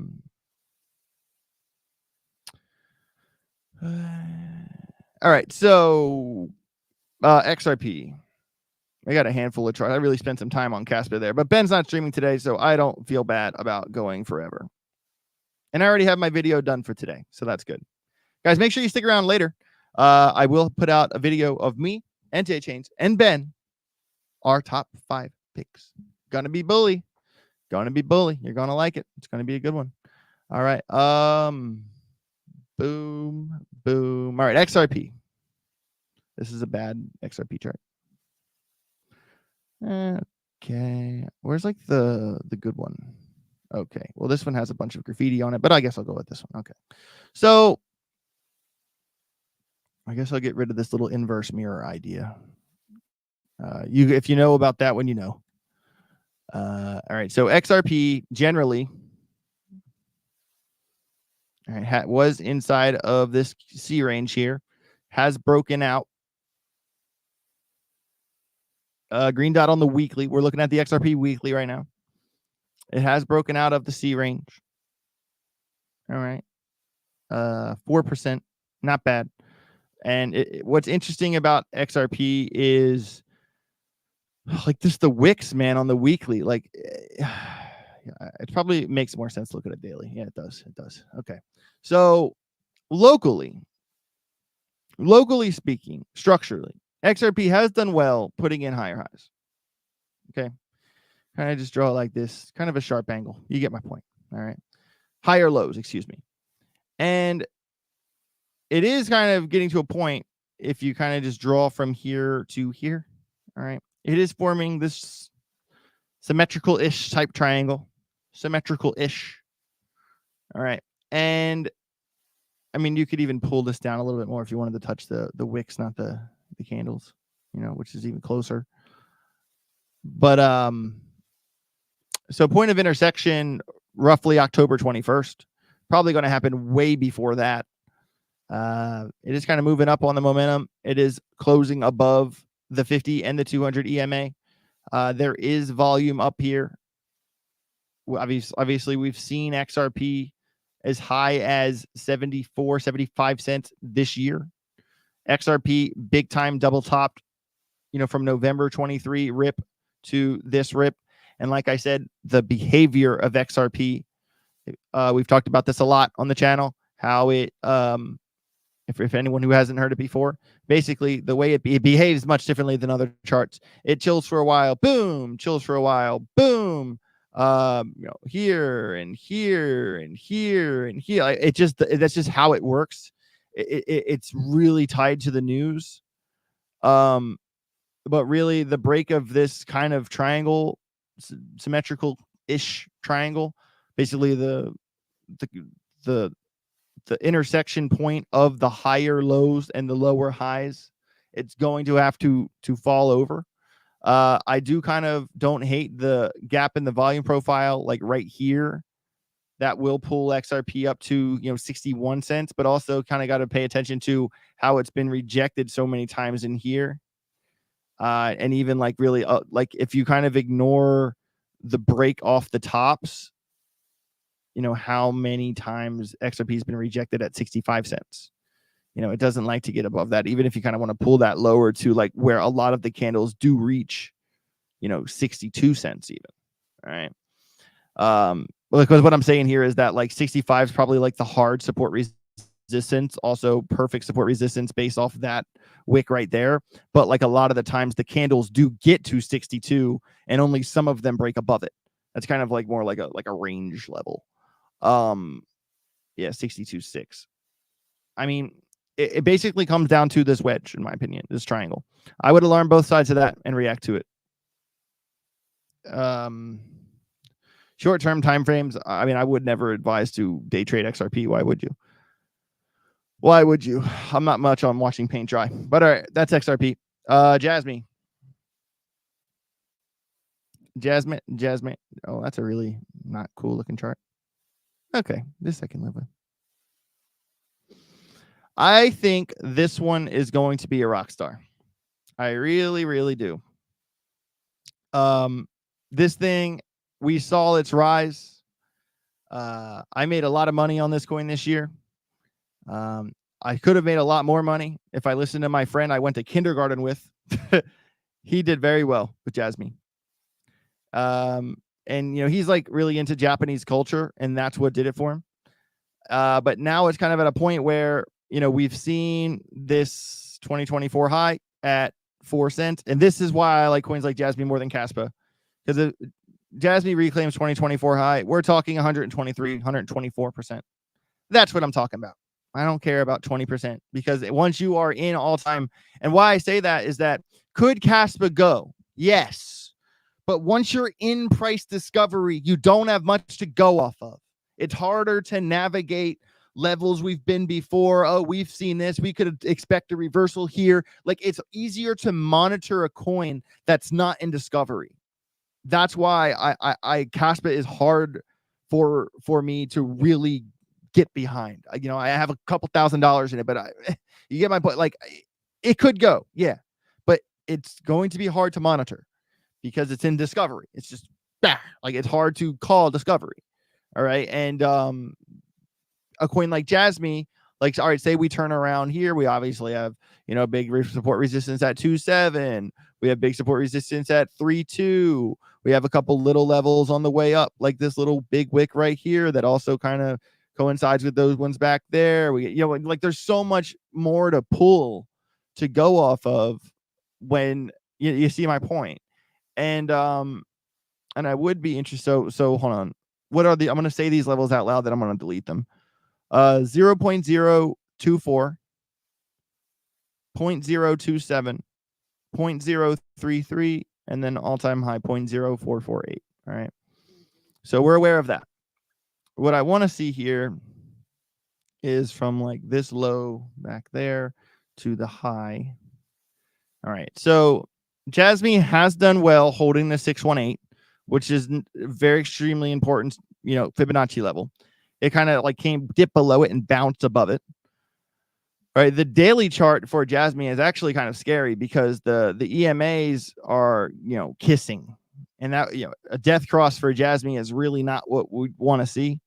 But there, you know, even when you kind of look at Bitcoin, it's the same thing happening with Bitcoin, is that the EMAs are close, but they're like running in parallel. Like, it could go like this, or it could be like a quick dip under and recovery. And I think that's very possible, very possible. A death cross is not always the end of the world. And also, we have to kind of pay attention to, you know, this low kind of lined up like this. It has been putting in like slightly higher lows. All right. You can kind of pull this out a little bit like that. All right. Certainly be aware of that line. Certainly be aware of the previous low at 0.17. All right. The loss of that would be blood. And also this wick here. If we lose the 1.7, you could probably use this as a target at 1.5. But hopefully, you know, it doesn't come to that. I do think that Jasmine easily, but here's the thing with Jasmine and the way it moves is really, if you look at where it is now, all right, in the Fibonacci, we were between the 0.5 and the 618. All right. And if you kind of consider that like a conditional level. All right. Oops, I did not mean to move that. It has ranged. Oh my God, I keep moving the damn chart. It has ranged here before. Okay.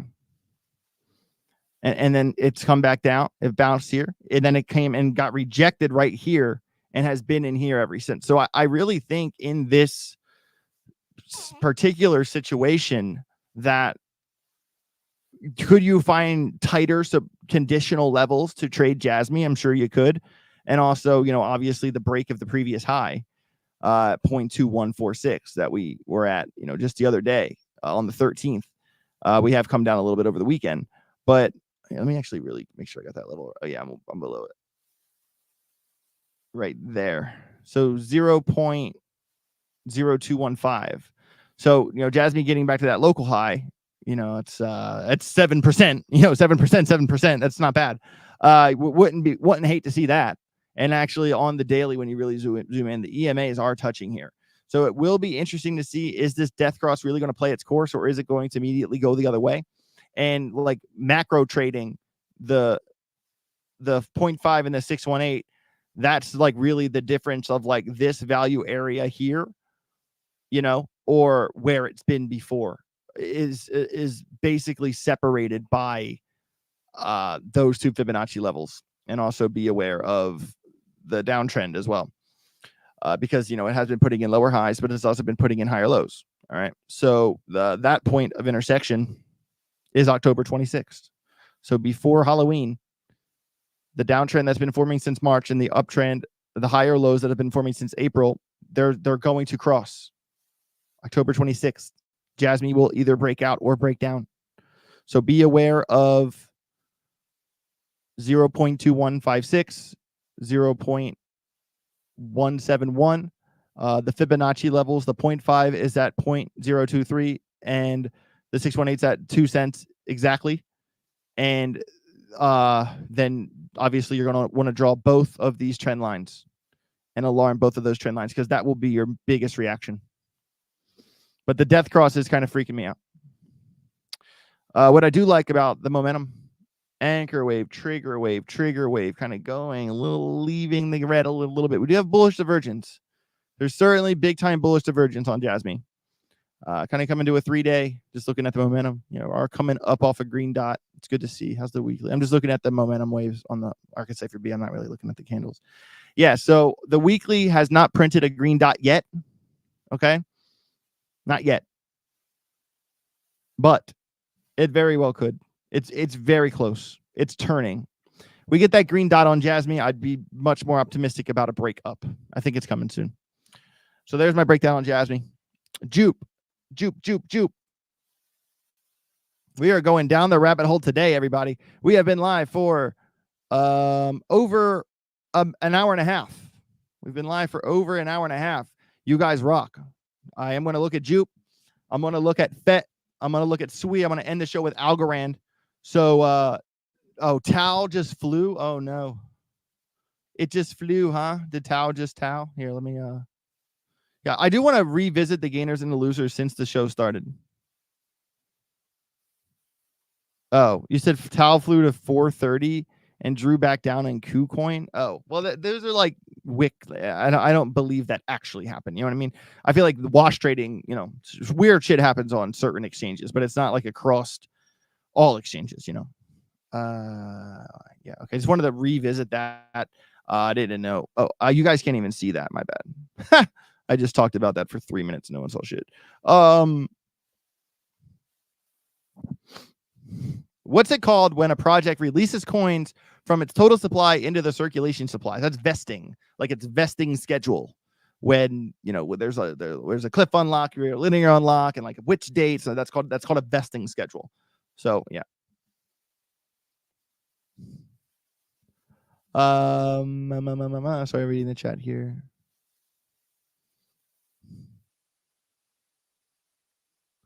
Haven't looked at the chat in a minute. Are you still holding your price prediction for Jasmine 25? Yes.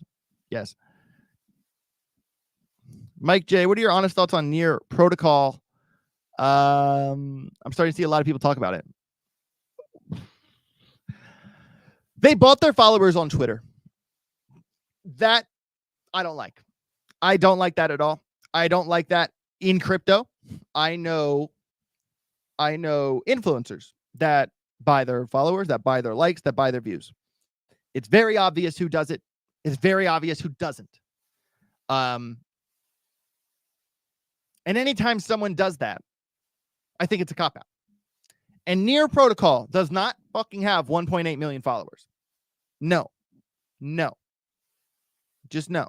There are accounts that have 50,000 followers that get more engagement than their post.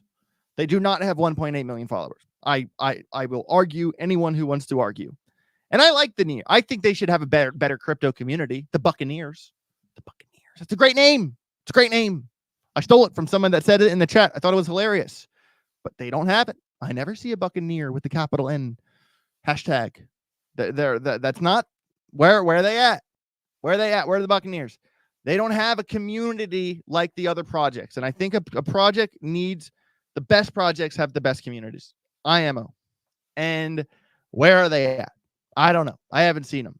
But and the whole publicity stunt maybe about them getting hacked or not getting hacked, I think that's like kind of desperate PR. If it was staged, LOL. Great job, everyone. I don't know, man. I like the project. I think it's going to pump. I think it's like fundamentally sound, but I think they're all over the place, to be honest. Like I don't think the team knows what the fuck they're doing. That's my honest opinion. But maybe they'll come on the channel and I'll interview them, and hopefully they'll prove me wrong. But I don't know. Okay, I do got a couple more charts I wanted to get to here. And this is kind of what I'm saying with Caspa, man. Like, look at Jupe. Look at Jupe's fib level. This thing's all the way down here fighting for the 786.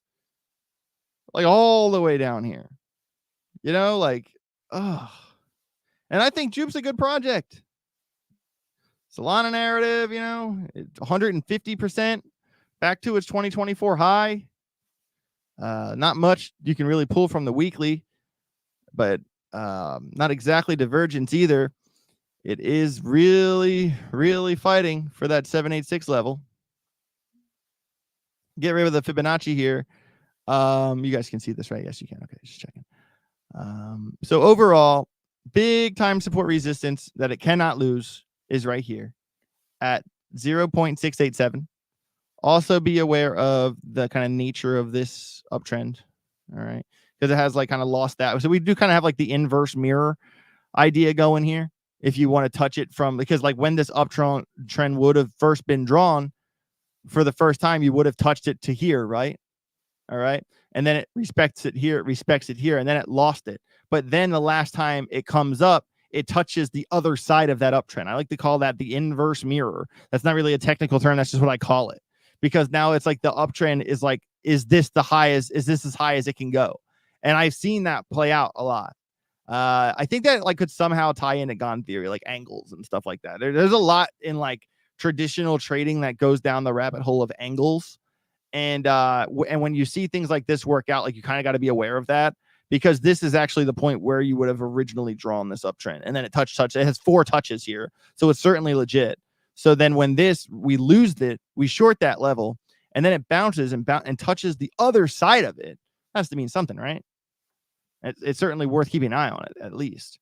Or if you wanted to draw it to the most recent, which you could do, you could come from here and then draw to the most recent low, and then kind of draw another line in the sand. Like, okay, if we lose this level, we're going to short. You know, you could do that as well. So certainly, like, this is a range you want to watch for Jupe. Okay. You know, kind of down the street of spider line type ideas, but this is such a new chart, you really couldn't draw spider lines on it. But you know, this also has to match up with the other way, because first of all, it already had a breakout this year. Okay. And that breakout top to bottom was 13 days, 42%. It broke out on July 14th. All right. So are you going to pull this line out and draw it like this? Which you could do, but really, if you were to draw it as it happened, it would already have been a breakout, like I mentioned.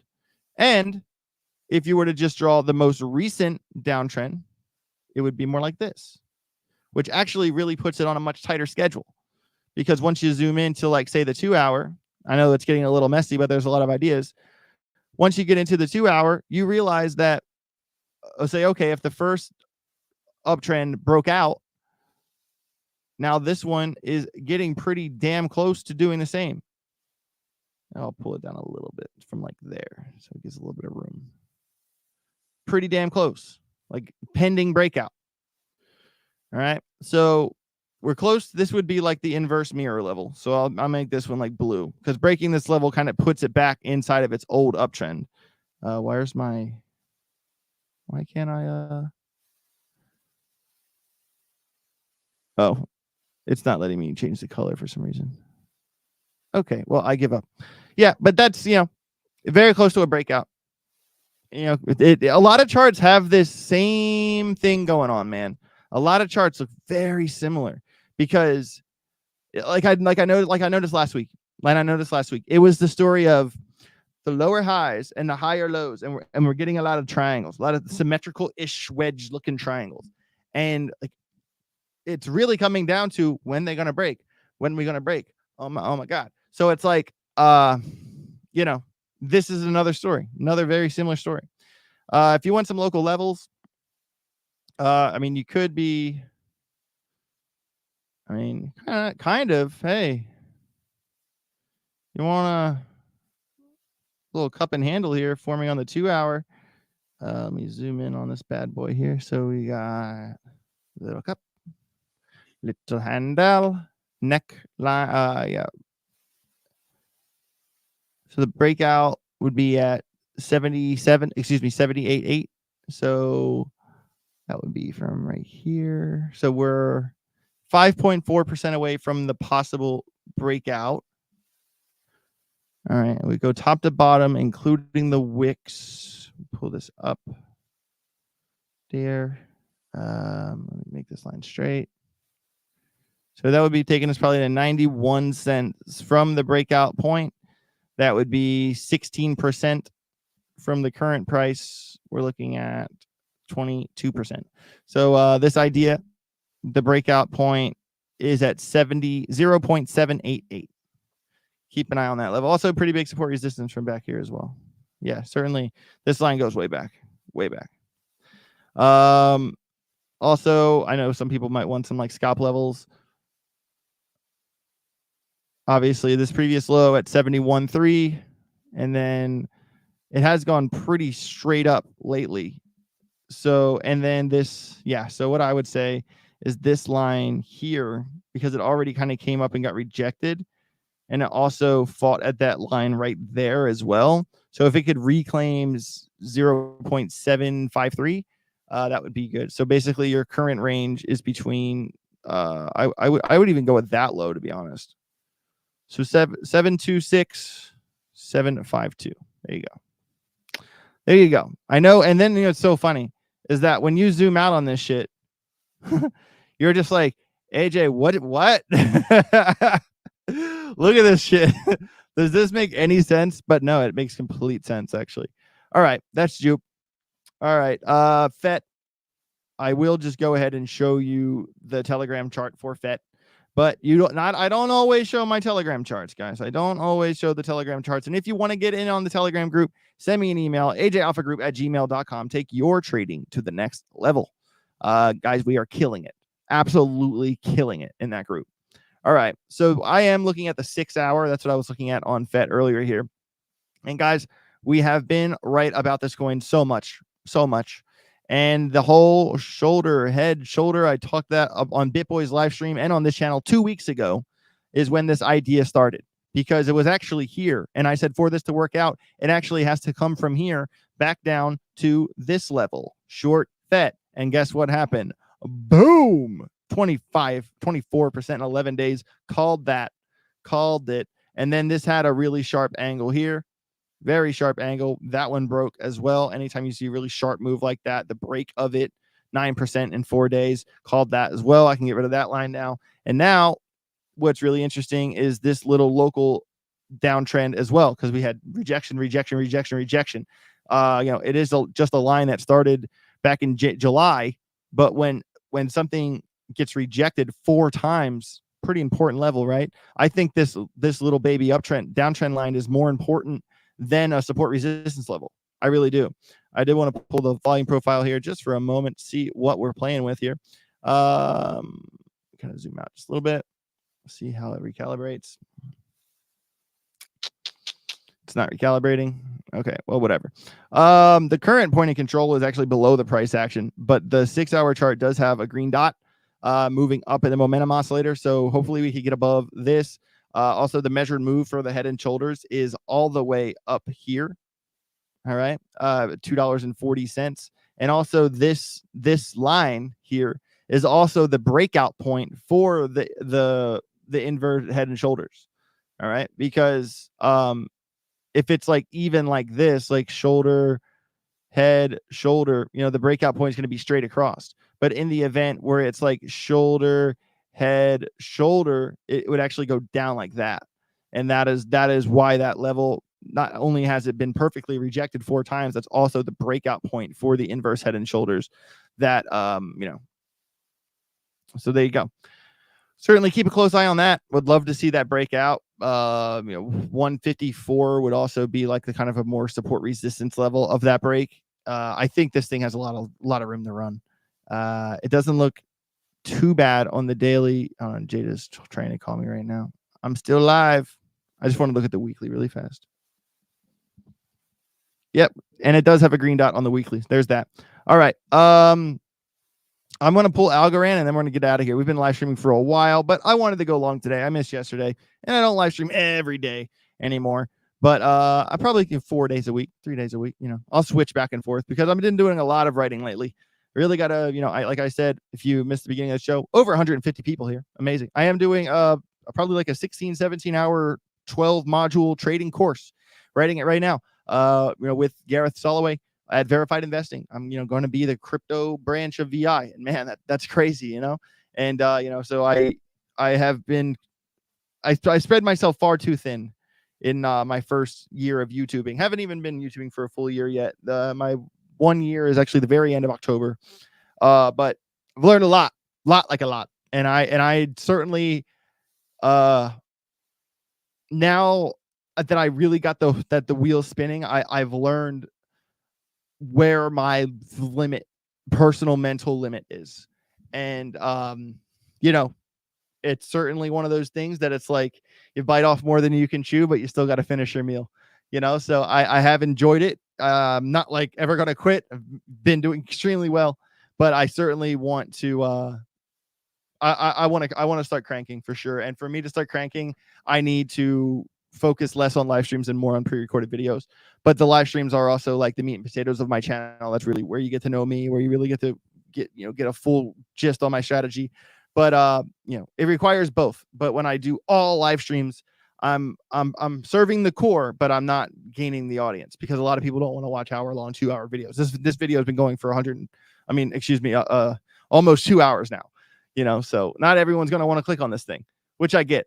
All right. So, but I do appreciate each and every one of you guys. The Tenacious Turbo. Live streams are so much fun, though. I agree. But a lot of people on YouTube, they just want to learn. They want to get an idea to trade and get out. They want to know what their coin's going to go to and get out. Like a lot of people don't want to do the full thing. And I understand that. I totally understand that, so stream for hours and post the highlights. Yeah, I could do that too. I tried that actually, and it didn't really go over well. People want original videos. All right.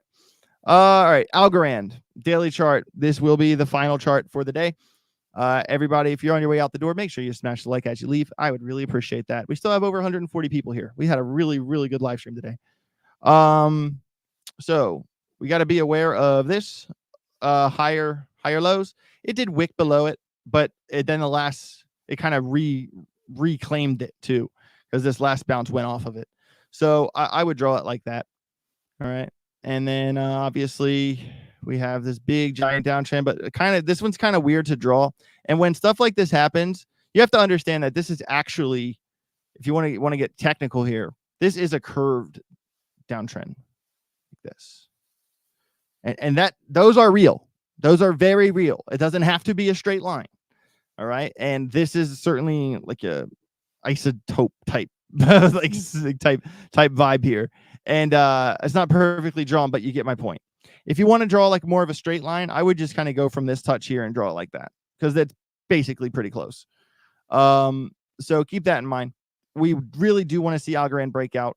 It is, daily chart below the 50 EMA, getting rejected from the 50 EMA, bearish continuation.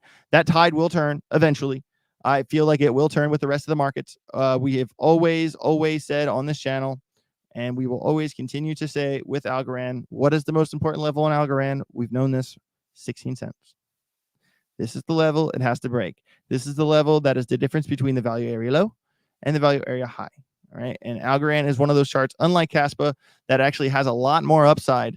And guys, don't tell me Algorand can't pump. Algorand pumped from October 23 to March 24 in 144 days. It pumped 200 and basically 70%, 269.8, 270% in 144 days. This thing has fireworks, recent fireworks when it goes. That's why I like this coin so much. When it goes big time. You can't deny that. All right.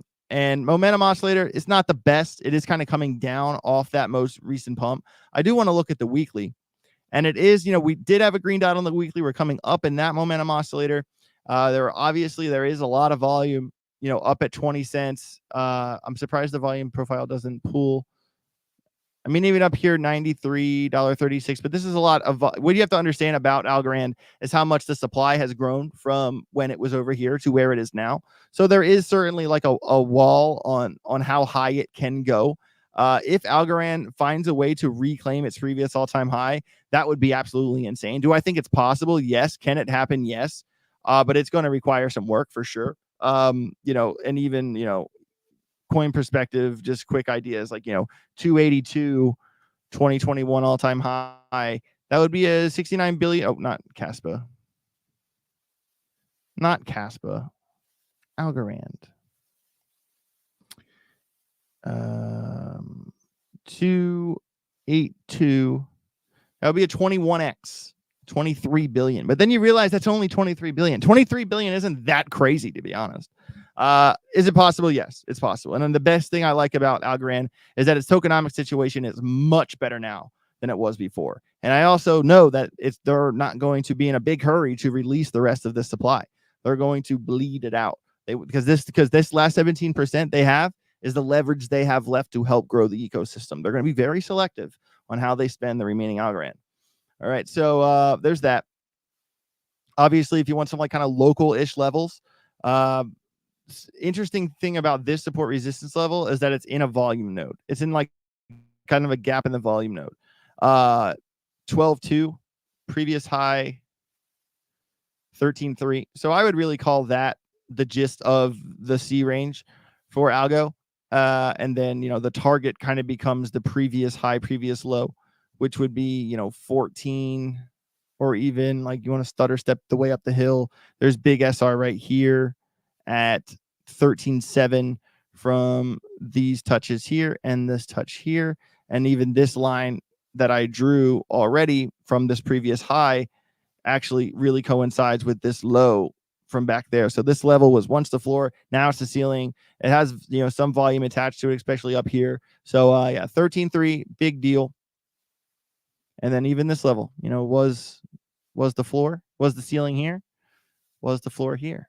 Okay, so this is a very big level as well. All right, and then I think the low would probably be like one of these ones down here, much kind of easier target. So Algorand, like I said, it's inside of a triangle-ish wedge. We got higher lows coming up with lower highs coming down. The downtrend is more of a curved downtrend rather than a traditional straight line. I would say the current C range is at 0.133 with the first target of that break at 0.137. Low of the C range is at 12.2 with the target at 11.5. So there you go for some Algorand TA levels. The 2-hour local bear cross is getting a little scary, but it is pushing up on the 12-minute and has closed above the 200 and the 50 on the 12-minute. So you know what that means. Guys, this has been, I think, the first 2-hour long live stream I've ever done on this channel. I wanted to, really go down the rabbit hole today with you guys, really look at all the charts, really look at all the stories, really prepare ourselves for the FOMC meeting tomorrow. Let's hope for a 0.75 or a 0.5 interest slash. That would be extremely good for the market. I am going to have a couple extra charts in the Telegram group today. Amazing. I'm extremely proud of the Telegram group. All the traders in there have been doing very well. Maybe tomorrow I'll show you some of the recent wins and losses from the group, but they're all wins. That's the thing. If you want to join my Telegram group, ajalphagroup@gmail.com, take your trade to the next level. Could not be more proud of the traders in that group. Also, everybody, on Thursday, we will be doing our members only live stream.